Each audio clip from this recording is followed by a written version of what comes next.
110번째입니다. 말비계입니다.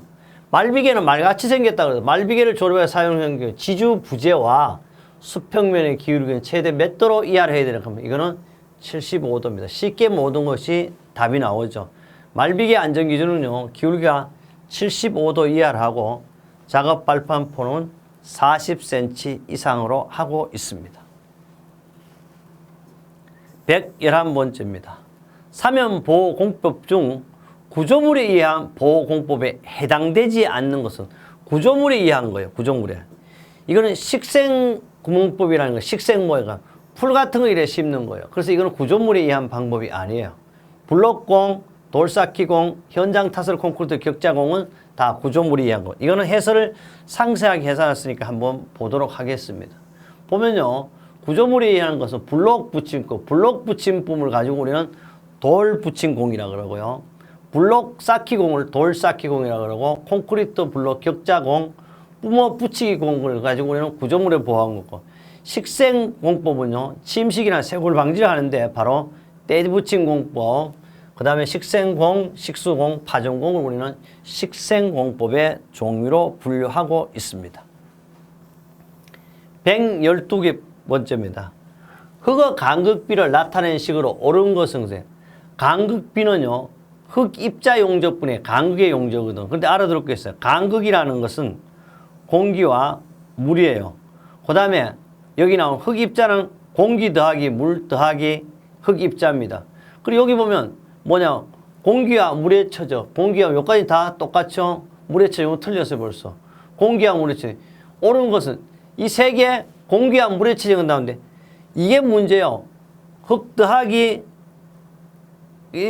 더하기 물의 체죠. 근데 이건 또 틀렸죠. 요 물이 들어가면 아래 위에 또 틀렸고, 전체 반드시 물, 흙이 똑같이 틀렸죠. 그 답은 바로 2번 이렇게 할 수가 있습니다. 113번입니다. 건설업 산업안전보험을 계상 및 사용 기준에 따른 안전관리비 중에서 개인보호구라든지 안전장구 구입비 항목에서 안전관리비로 사용이 가능한 경우입니다. 제가 꼭 이랬어. 뒤에 꼭 당부장을 보세요. 이런 말을 해놨을 거예요.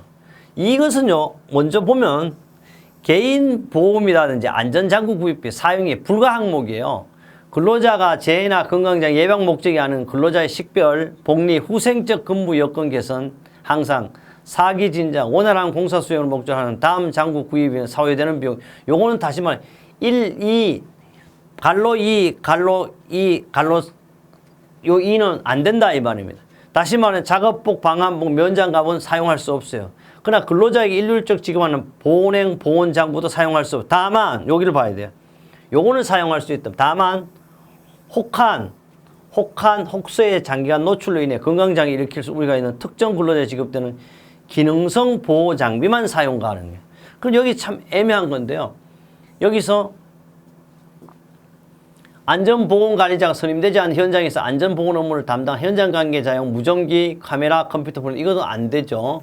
혹소의 장기간 노출로 인해 건강장애 일으킬 우려가 있는 경우 특정 근로자에게 지급되는 기능성 보호장구 어떻게 가능합니다. 요것만이 가능하고 나머지는 안 돼. 근로자 일률적으로 지급하는 보온행, 보온장구도 안 된다.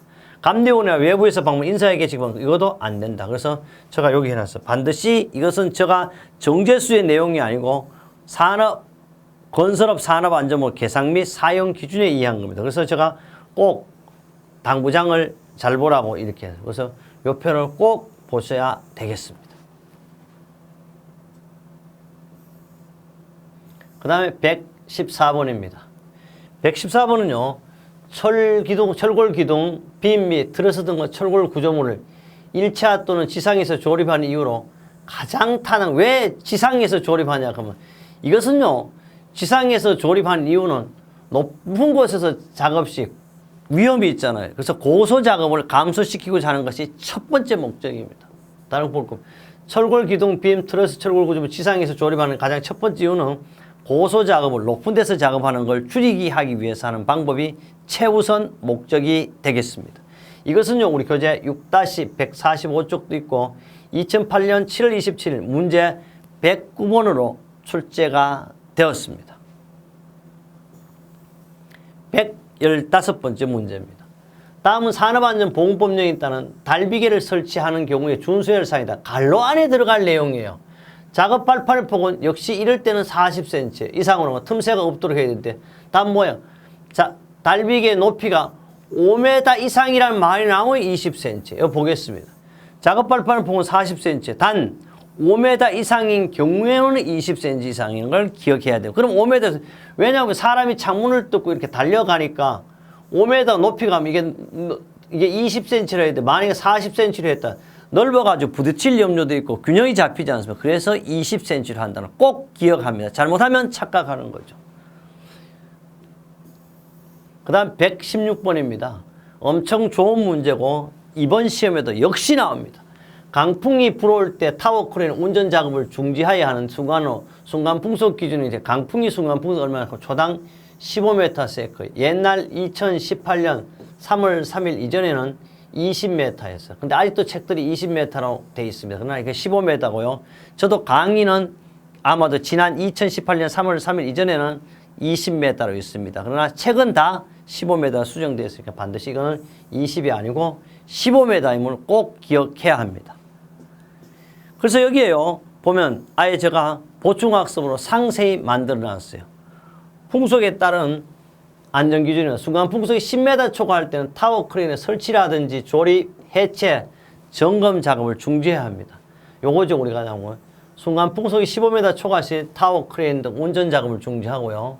순간 풍속이 30m 초과하는 5개 주행 그 이탈 방지 조치를 하고, 순간 풍속이 30m 초과하거나 중질 이상 진도 지진이 있으면 5개 양중계 이상의 업무를 중검해야 됩니다. 순간 풍속이 35m/s일 때는 5개 승강 건설 작업 리프트로 붕괴 방지 조치를 합니다. 그래서 여기서 풍속에 따른 안전 기준은 5가지로 대별할 수가 있습니다. 117번입니다. 터널 지붕을요, 조립하거나 변경하는 경우에 조치해야 할 사항은 옳지 않는 겁니다.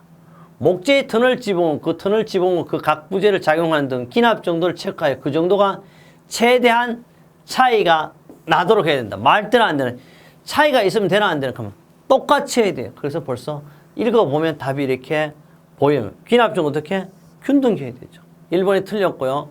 강아치 지붕의 조립은 연결 볼트 및 띠장 등을 사용해 주제 상호와 튼튼히 연결할 것이고, 기둥에는 침하를 방지하기 위해 받침목을 사용하는 등 조치를 해야 합니다. 주제를 구성하는 1세트의 부재는 동일 평면 내에 두는 것을 원칙으로 하고 있습니다. 이 내용은요, 우리 교재 6-114쪽에도 있지만 산업안전보건기준에 관한 규칙 제364조에 있습니다. 118번째입니다. 콘크리트 타설 작업 시 안전에 대한 유의사항은 옳지 않는 겁니다. 콘크리트를 치는 도중에는요, 지보공, 거푸짐 등 항상 이상 유분을 확인해야 합니다. 높은 곳으로 콘크리트를 타설할 때는 호프를 받아 거푸짐 꽂아 넣어 슈트를 통해서 부어 넣어야 합니다. 세 번째요, 진동기를 가능한 많이 사용할수록 거푸짐에 작용하는 측압상 안전유의사항, 거푸짐은 많이 사용하면 안 됩니다. 목적은 콘크리트를 수밀하거나 밀실하게 하기 위한 거죠. 틀렸어요. 콘크리트를 한 곳에 치우쳐서 타설하지 않도록 해야 되고요. 그래서 사실 콘크리트를 거푸지 구석구조에 중심 밀실하게 콘크리트를 넣기 위해서 우리는 진동기, 진동 다짐을 하는 목적이 될 거고요. 이것은 우리 교재 6-133쪽에도 잘 나와 있습니다. 119번째입니다. 집안에서 나타나는 보일링하면 우리는 어떻게 해요? 모래땅에서 물이 팍팍 올라오는 거죠. 현상은 직접적인 원인으로 볼 수 있는 것은, 답이 보일링 현상은요, 굴착법형 지하수위 수도차에 의해 가지고 올라온다. 바로 지하수지, 지면에서 사질 집안의 수도차에서 올라오는 거죠. 그래서 답이 벌써 1번이 나왔어요. 나머지는 볼 필요가 없죠. 그래서 보일링이라는 건 투수성이 좋은 사질 집안 흙막이 지면에서 수도차로 인한 상향의 침투압이 발생하고요. 유용력이 감소해 전단강조 상태 현상, 지하수가 모래와 같이 쏟아오르는 현상인데, 바로 이런 어떻게 흙막이 벽이 있더라도 실제 여기서 견디지를 못하기 때문에 이렇게 파괴면이 되는 현상을 가지고 우리는 바로 여기는 히빙을 말하는 거고요. 보일링은 바로 어떻게, 여기에 우리는 흙막이를 했지만 여기서 막 어떻게 모래 기둥이 막 물기둥이죠. 모래와 물이 섞여 올라오는 이런 현상 우리는 보일링이 되겠습니다. 그 다음에 120번입니다. 우리는 6번째 과목 마지막인데요. 유해위험 방지계 제출 대상 건설공사를 볼 수 없는 것이에요. 이 유해위험 방지 계획서는 건설공사는요. 건설 안전 기술은 나오지만은 인간공학 및 시스템 안전공학에도 많이 나오는 문제고 특히 필답형 또는 이번 여러분 시험에도 반드시 인간공학 및 시스템 안전공학이라든지 6번째 건설 안전기술 출제되는 문제죠. 보겠습니다. 지상 높이가 31m 이상의 건축물의 건설공사에도 당연히 적용을 하고요. 터널 건설공사에도 제출해야 되고요. 깊이가 10m 아니고 얼마? 10.5m입니다. 이럴 때만 적용하죠. 그래서 깊이가 제가 착각하네요. 바로 깊이가 10.5가 아니고 10m 막 씁니다.